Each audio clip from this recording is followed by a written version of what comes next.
প্রিয় ভিউয়ার্স, আমি আজ আসছি উল্লাপাড়া উপজেলার বিজ্ঞান কলেজ মাঠে। এখানে এসে দেখতে পারলাম যে নারী দলের মানে ব্যাপকভাবে প্রশিক্ষণ হচ্ছে ফুটবল খেলার বিষয়ে। এখানে আমি কোচ রঞ্জুবের কাছে জানতে পারলাম যে এই দল থেকে কিন্তু ইতিমধ্যে জাতীয় দলে চান্স পেয়েছে। আর আরেকজন আপনার চান্স পেয়েছে হলো বিকেএসপিতে। তো এই নারী খেলোয়াড়দের নিয়েই আমি দেখতে পাচ্ছি যে উল্লাপাড়া বেশ সারা দেশের মধ্যে মুখ উজ্জ্বল করছেন। তো আমি এই বিষয়ে রঞ্জুবের কাছে জানবো এবং আপনাদের এই খেলাগুলো বা প্র্যাকটিসগুলো দেখাবো। আমার সঙ্গেই থাকবেন।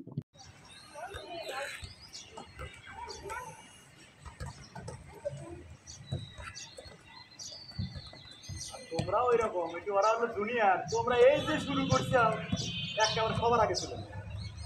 আমি সুমু, আমি রাঙ্গামাটি থেকে এসেছি। আমি ফেসবুকে এবং ইউটিউবে দেখছিলাম যে উল্লাপাড়া একাডেমিতে ভালো প্র্যাকটিস হয় এবং এখানকার মেয়েগুলা যে ন্যাশনাল টিমে তারপর হচ্ছে বিকেএসপি এবং বি লিগ খেলে থাকে। তো সেক্ষেত্রেই আমি এখানে এসেছি, ভর্তি হয়েছিলাম, খেলতেছি, এখানে নিয়মিত প্র্যাকটিস করতেছি। তুমি তাহলে কি এখানে প্র্যাকটিসের মাধ্যমে জাতীয় দলে খেলতে চাও? জি জি, আমি ন্যাশনাল টিমে খেলতে চাই এবং দেশের মুখ উজ্জ্বল করতে চাই।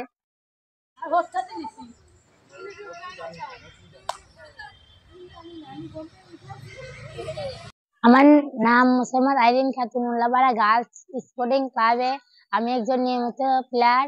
আমি রঞ্জু স্যার এবং রাসেল স্যারের আন্ডারে প্র্যাকটিস করি। এইখান থেকে স্যারদের নির্দেশনায় আমি বিকেএসপিতে ট্রায়াল দিই। ওইখান থেকে আমি এই বছরে বিকেএসপিতে চান্স পাইছি। আপনারা আমার জন্য দোয়া করবেন। এখানে তুমি কত বছর খেলবা? আমি 5 বছর খেলবো। আচ্ছা, ওখানে কি থাকা খাওয়ার সম্পূর্ণ ব্যবস্থা বিকেএসপি করবে? হ্যাঁ, বিকেএসপি করবে। আচ্ছা, ঠিক আছে। আশা করি আর আগামী দিনে তুমি এখান থেকে খেলাধুলা করে কোন দলে খেলতে চাও? আমি ন্যাশনালে খেলতে চাই। ন্যাশনালে খেলা কি করতে চাও? আমি আমার ভবিষ্যতে যেন আমার মনের আশাটা পূরণ হয় এবং আমার বাবা মার মনের ইচ্ছাটা যেন পূরণ হয়। আমার দেশের মান উজ্জ্বল করতে চাই।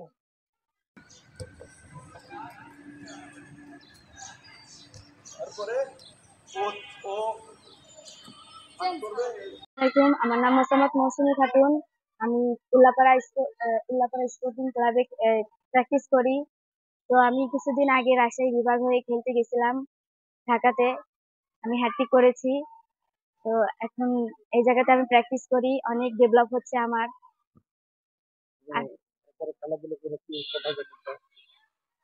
আমি এরপর খেলা ইচ্ছা আছে যে আমি এই জাতীয় দলে খেলবো। তো সবাই আমার জন্য দোয়া করবেন। তুমি যে খেলাধুলা করো এতে বাড়ি মানে পরিবার থেকে বা গ্রামবাসীর থেকে তুমি সমালোচনা হয় কিনা? এটা আগে হইতো, কিন্তু এখন অনেক মেয়েরা এগিয়ে আছে, সাব গেমসে অনেক ভালো খেলছে। তো তার জন্য কেউ এখন অত ইয়া করে না, আমাদের সবাই সাপোর্ট করে। ইনশাল্লাহ সবার দোয়ায় আমি এগিয়ে যেতে চাই। সবাই আমার জন্য দোয়া করবেন।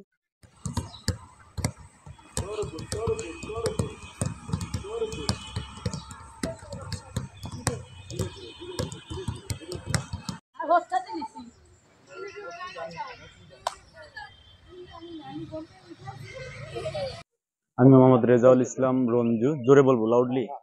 আমি মোহাম্মদ রেজাউল ইসলাম রঞ্জু, আমাদের উল্লাপাড়ার প্রমিলা ফুটবল টিমের কোচ। যখন আমাদের সাবেক টিওনো স্যার উজ্জ্বল আহমেদ স্যার ছিল, তখন উনি আমাদের তত্ত্বাবধান করেছিলেন এবং আমাদের একটা গার্লস স্পোর্টিং ক্লাব তৈরি করেছিলেন। সেখান থেকে আমাদের পথ চলা। আমাদের অলরেডি আপনি জেনেছেন, আমাদের বিকেএসপিতে একটা মেয়ে চান্স পেয়েছে, আইরিন নামে মেয়েটি চান্স পেয়েছে এবং ন্যাশনাল 14-এ আমাদের একটি আমিনা খাতুন হরিণ চান্স পেয়েছে এবং বি লিগে 2টা মেয়ে চান্স পেয়েছে, মৌসুমী এবং মুরারি, মান্তনা মুরারি। আসলে এই যে প্র্যাকটিস করলেই তার রেজাল্ট পাওয়া যায়।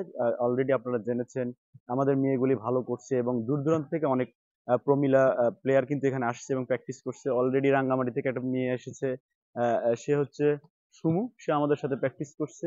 আসলে ওদের সুযোগ সুবিধার কথা বললে ওরা ওই রকম সুযোগ সুবিধা পায় না। আমাদের উজ্জ্বল হোসেন স্যার যখন ছিল, তো ওদের কিছু নাস্তার ব্যবস্থা করেছিল এবং কিছু যাতায়াতের ব্যবস্থা করেছিল, সেই প্রচেষ্টায় কিন্তু ওরা অনেকটা ডেভেলপমেন্ট করেছে এবং ওরা ভালো ভালো জায়গায় চান্স পাচ্ছে। ওদেরকে যদি একটু কর্তৃপক্ষ একটু দৃষ্টি দিত, তাহলে ওদের আরো ডেভেলপমেন্ট করা সম্ভব হতো আমার মনে হয়। আপনারা এখান থেকে কি জেলা ক্রীড়া সংস্থা অথবা উপজেলা থেকে আপনারা কি সহযোগিতা পান? আসলে ওইরকম আমরা সহযোগিতা পাই না। যখন আমাদের খেলা থাকে তখন ওদেরকে কিছু সহযোগিতা করে। আসলে ওভারঅল ওইরকম সুযোগ সুবিধা আমরা পাইনি। যখন উজ্জ্বল স্যার ছিল তখন ওদের অনুপ্রাণিত করার জন্য ওদেরকে সাইকেল দেওয়ার কথা ছিল।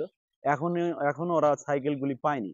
যদি সাইকেল পেত তাহলে ওরা অনেক দূর থেকে আসতো, ওদের আসার সুবিধা হতো এবং আমাদের প্র্যাকটিস অব্যাহত থাকতো। নিয়মিত প্র্যাকটিস করেন এখন? হ্যাঁ, ইনশাল্লাহ আমরা চেষ্টা করি নিয়মিত প্র্যাকটিস করানোর জন্য। আসলে আপনারা এই প্র্যাকটিস করানোর মানে আপনারা চাওয়াটা কি? যে আসলে আমি একজন এক্স প্লেয়ার, আমি রাজশাহী ইউনিভার্সিটির খেলোয়াড় ছিলাম। আমি এখন খেলি না, বাট আমার যে চেতনা, আমি উল্লাপাড়াকে আসলে বিশ্বের দরবারে পরিচিত করতে চাই এবং আমাদের ছেলেমেয়েরা যাতে ভালো করতে পারে এবং দেশের মান উন্নয়ন করতে পারে, সেই আশা আমার।